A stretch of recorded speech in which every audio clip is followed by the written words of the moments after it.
Morning, start day. Time to take to sea has arrived once again. A final breakfast before race 6 begins. The last taste of land the crews will get for the next 2 weeks. Lying ahead, a grueling upwind slog, past the coast of Taiwan and up into the chilly north of China and the Olympic sailing city of Qingdao. For the crew sailing home, the excitement of a hero's welcome awaits. And joining the team for the triumphant homecoming, Chinese dinghy sailor Du Fei. So exciting. We are looking forward for this trip for a long time already. We will do our best to get a good relation with all the people on the boat and make them happy and make it faster. In bright, scorching sunlight, the crews make their way onto their boats and out of the marina at Keppel Bay. Huge crowds line the dockside to bid them farewell. As one boat starts its journey back to its home port, another says goodbye. One last look at the Singapore skyline before land fades away into the distance once more. In fresh tropical winds, race 6 begins.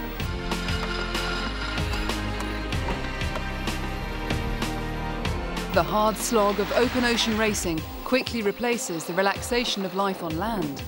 Long, refreshing sleeps make way for the routine of the watch system.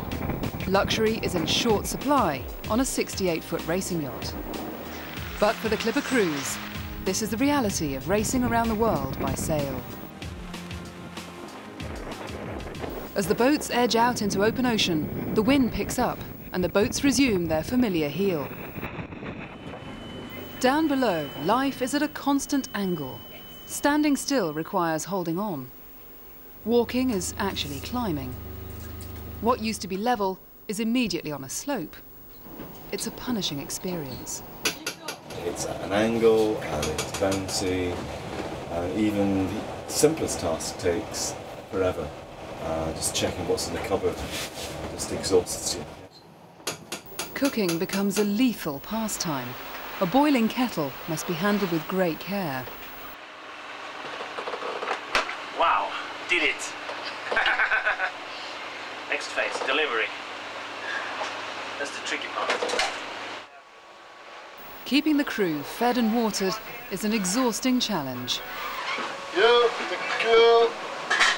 As the fleet presses north, the heat of the tropics quickly disappears.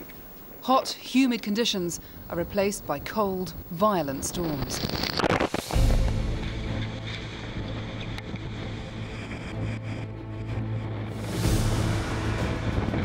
It's a rude awakening for the crews, and the worst weather the boats have encountered since leaving Liverpool 4 months ago. Wave after wave crash mercilessly onto the deck. Water washes everywhere. Across the fleet, the crews batten down the hatches and press on towards China.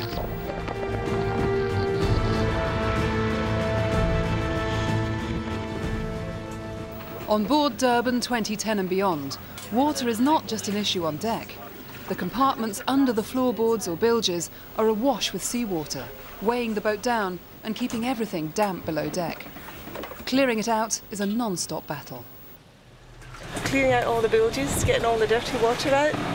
It's not a very nice job, but it's got to be done, and there was a lot of water under there. Using a small motorised pump, it's a non-stop struggle keeping the bilges clear. Lots of heavy seas, lots of water over the deck. And it comes down the hatch and it just goes everywhere. Everywhere below deck, chaos rules. On board Western Australia 2011.com, skipper Martin Silk is trying his best to run a tight ship and keep his crew safe in the relentless conditions. Everything loose must be tied down. You're going to ask him to pull in on reef number 3 at the same time, please. But in the mayhem, a slip and a knee injury that soon swells. Martin needs attention fast. In the relative safety down below, he's treated by the medic. he's clearly in a lot of pain. Oh, that's very, very sore. Bursitis. Right. In the pounding storm conditions, the boat is thrown around violently. An injection is an almost impossible procedure. We don't need a great big bump at this point in time. No. If it starts to hurt too much, let me know, Martin. I'm just going to see if I can... You all right? Yep. But Martin isn't the only member of the clipper fleet needing urgent medical attention. Qingdao is making good progress through the waves. But down below, Chinese crew member Du Fei is finding the relentless pitch and roll unbearable. Seasickness has turned into dehydration, and there's genuine concern as her condition deteriorates. The crew keep a diligent vigil, but a constant supply of water doesn't seem to be helping. Oh, we're finding she's very dehydrated.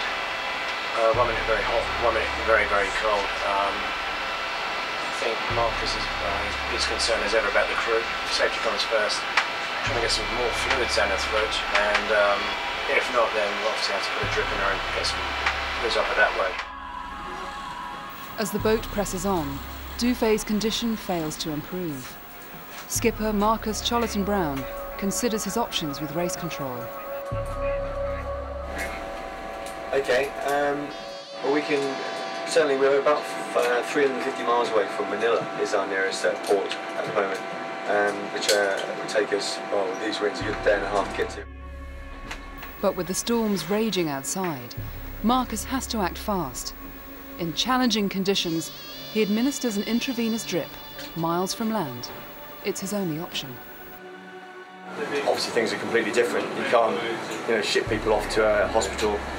You can't just have someone who take them time. You've got to look after him. The vital fluids take immediate effect. His skill and quick thinking have saved her. Ahead, the Olympic sailing marina in Qingdao, built for the 2008 Olympic Games. Above the dock, performers in every guise rehearse intricate routines. Crowds jostle for position as New York arrive victorious again, their second race win in a row. It's another remarkable achievement for Dougie Gillespie and his crew, and their first to sample the media frenzy that has gathered on the dockside. Over the following days, they're joined by the rest of the fleet, every crew clearly relieved at surviving the ordeal of the race from Singapore. And finally, the home boat. Skipper and crew have weathered the storm. It was a bit of a battle at times, yeah. We've had, there's not many things that haven't happened to us on this last 3 weeks. And stepping into the frenzy on land, a fully recovered Du Fei.